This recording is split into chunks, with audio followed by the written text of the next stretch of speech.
नमस्कार। एक व्यक्ति जिसने अपना पूरा जीवन अनैतिक कार्यों में लगाया, अनैतिक कार्यों से अकूत दौलत कमाई और एक बहुत बड़ा साम्राज्य स्थापित किया। ऐसा आदमी अगर आपके सामने आकर नैतिकता की दुहाई दे और नैतिकता पर लंबे चौड़े भाषण दे तो आपको कैसा लगेगा? कमेंट करके बताएं कि आपको कैसा लगेगा कि जिसका पूरा जीवन ही अनैतिक कार्यों में निकल गया है और अनैतिक कार्य कर करके ही उसने अपनी दौलत इकट्ठा की है और अपना एक बहुत बड़ा साम्राज्य स्थापित किया है। वो आदमी अगर आपके सामने आता है और नैतिकता की बड़ी बड़ी दुहाइयां देता है, बड़े बड़े लंबे चौड़े भाषण देता है, तो आपको कैसा लगेगा? मुझे तो ऐसा लगता है कि जैसे एक सियार प्रवचन दे रहा हो। सियार खुद तो मांसाहारी होता है और वो बाकी को और शाकाहार के फायदे बता रहा है और शाकाहार अपनाने की उनको सिफारिश कर रहा है कि भी आप शाकाहार अपनाइए। ऐसा मुझे लगता है। और ये बात अमेरिका के अरबपति कारोबारी जॉर्ज सोरेस पर एकदम फिट बैठती है। जॉर्ज सोरेस का पूरा जीवन अनैतिक कार्यों में ही निकल गया है और अनैतिक कार्यों में उन्होंने बहुत दौलत तो कमा ली, पर वो पूरी दुनिया में बदनाम है और बहुत सारे देशों में उनकी संस्थाओं पर पाबंदी लगा रखी है और बहुत सारे देशों और वहाँ के राजनेताओं की नज़र में वो एक खलनायक है। इससे ज़्यादा वो कुछ भी नहीं है। एक कहावत है कि जिनके खुद के घर शीशे के होते हैं वो दूसरों के घर पर पत्थर नहीं मारते हैं। जॉर्ज सोरेस जिसने पूरी जिंदगी अनैतिक काम किए हैं, वो भारत में लोकतंत्र को तोड़ने की कोशिश कर रहा है। भारत के प्रधानमंत्री को नैतिकता की दुहाई दे रहा है, नैतिकता का पाठ पढ़ा रहा है। भारत के प्रधानमंत्री नरेंद्र मोदी जो खुद जमीन से जुड़े हुए हैं, वो डाउन टू अर्थ हैं, वो जमीन से उठकर इस पद तक पहुंचे हैं। वो कोई अनैतिक कार्य करके यहां तक नहीं पहुंचे हैं। जॉर्ज सोरेस भारत में जो हस्तक्षेप करने की कोशिश कर रहा है, उसको एक बात समझ लेनी चाहिए कि भारत में विदेशी दखल जनता सहन नहीं करेगी। भारत कभी भी विदेशी हस्तक्षेप बर्दाश्त नहीं करेगा। और भारतीय जनता पार्टी ने आरोप लगाया है सोनिया गांधी पर। भारत की सबसे बड़ी और पुरानी पार्टी कांग्रेस पार्टी, उसकी पूर्व चेयरपर्सन पर आरोप लगाया है भारतीय जनता पार्टी ने कि सोनिया गांधी जॉर्ज सोरेस द्वारा फंड या वित्त पोषित जो संस्था है forum of democratic leaders in Asia Pacific, उससे जुड़ी रही हैं। उसको फंड जॉर्ज सोरेस से मिलता है। तो भारतीय जनता पार्टी का ये आरोप है कि जो जॉर्ज सोरेस भारत में हस्तक्षेप करने की कोशिश कर रहा है, दखल देने की कोशिश कर रहा है, सोनिया गांधी उनसे जुड़ी रही हैं। इस पर सोनिया गांधी जवाब दें। हालांकि भारतीय जनता पार्टी ने कभी भी आरोप नहीं लगाया है कि सोनिया गांधी और जॉर्ज सोरेस या उनकी संस्थाओं के बीच में पैसे का कोई लेन देन हुआ है भारत में लोकतंत्र में हस्तक्षेप करने का या चुनावों में हस्तक्षेप करने का। एक चीज आपने नोट की होगी कि भारत में जब भी संसद का सत्र होता है या जब भी चुनाव आने वाले होते हैं, जॉर्ज सोरेस या उसका टूल किट या उसकी संस्थाएं ऐसे बयान देती हैं, ऐसे मुद्दे उठाती हैं जो भारत में चुनावी मुद्दे बनते हैं और विपक्ष उनको हाथों हाथ लेता है।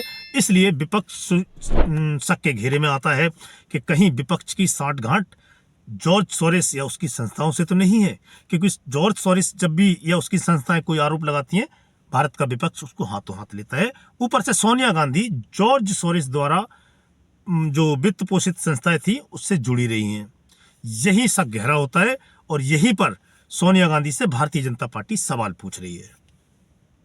जॉर्ज सोरेस उस दौलतमंद इंसान का नाम है जो खुद सर से पांव तक ना जाने कितने ही अनैतिक कार्यों में लिप्त रहा है और उसने जो दौलत इकट्ठी की है, ये आरोप है कि उसने जो दौलत इकट्ठी की है वो अनैतिक कार्यों के जरिए ही की है और वो पूरी दुनिया को नैतिकता का पाठ पढ़ाता रहता है।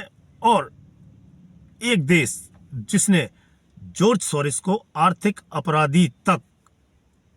युद्ध अपराधी तक घोषित कर रखा है और वो जॉर्ज सोरेस भारत में नैतिकता का पाठ पढ़ाता है भारत के प्रधानमंत्री और भारत को।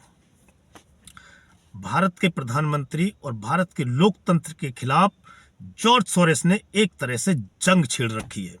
एक एजेंडा वो चला रहा है भारत के लोकतंत्र को कमजोर करने के लिए और भारत के प्रधानमंत्री नरेंद्र मोदी को कमजोर करने के लिए।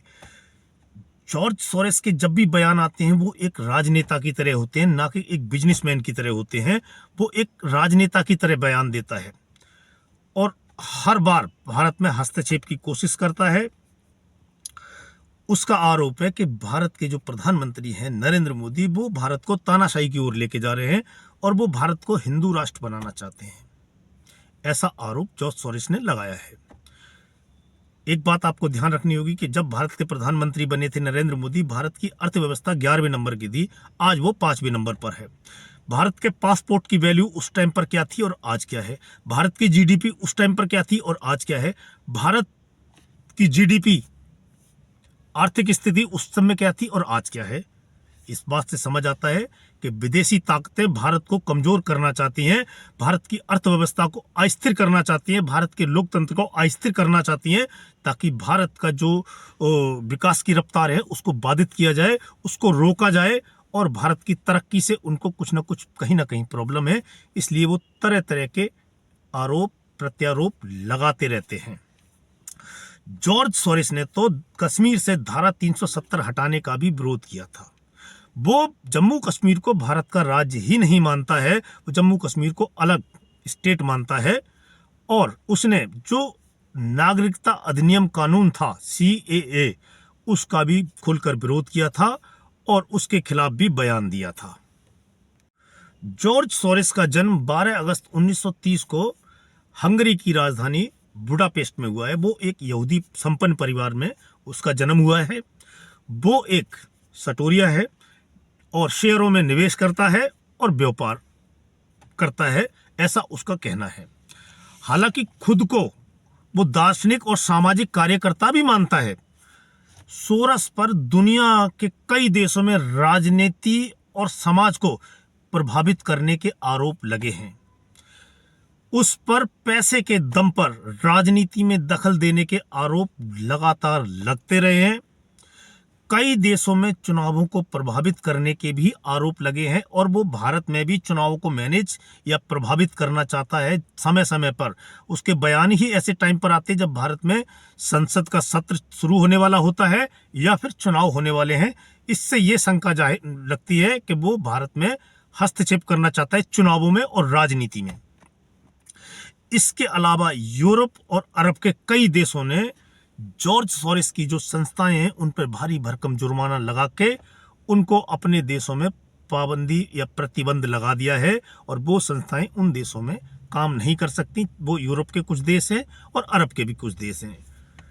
2004 में अमेरिका के आम चुनाव में राष्ट्रपति ना बन पाए जॉर्ज W. बुश, इसके लिए जॉर्ज सोरेस ने भारी भरकम चंदा दिया था कि जॉर्ज W. बुश अमेरिका का राष्ट्रपति ना बन पाए।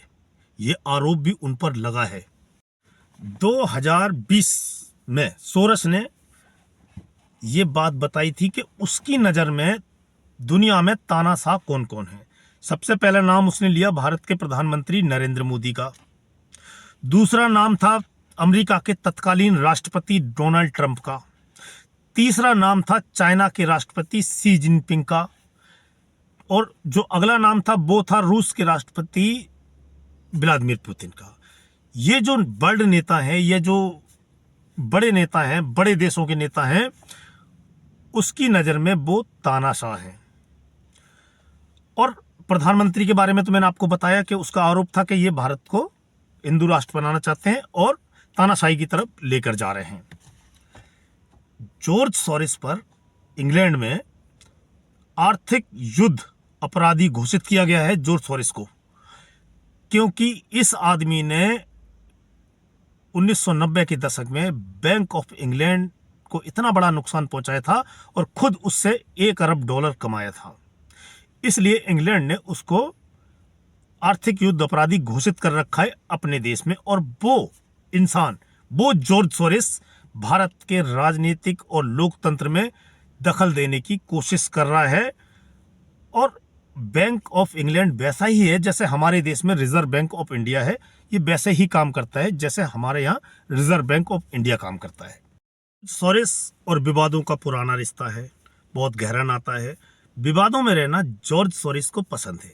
वो हमेशा चाहता है कि वो विवादों में रहे, दुनिया उसके नाम की चर्चा करे, पूरी दुनिया उसको जाने कि जॉर्ज सोरेस अमेरिका का अरबपति कारोबारी है।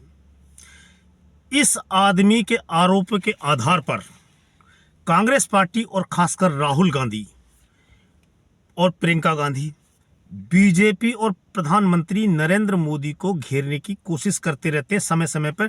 जब भी इस आदमी ने कोई आरोप लगाया है, इससे जुड़ी हुई किसी संस्था ने कोई आरोप लगाया है, भारत का विपक्ष दोनों हाथ से उस आरोप को लेता है और भारत के प्रधानमंत्री और भारतीय जनता पार्टी पर आरोप लगाने लगता है। जिस तरह से ये आदमी धारा 370 और सीएए में दखल देना चाहता है, उससे एक बात क्लियर है कि इसकी दिलचस्पी है भारत के लोकतंत्र में और भारत के प्रधानमंत्री को, इस देश को अस्थिर करने में और यहाँ की सरकार को अस्थिर करने में।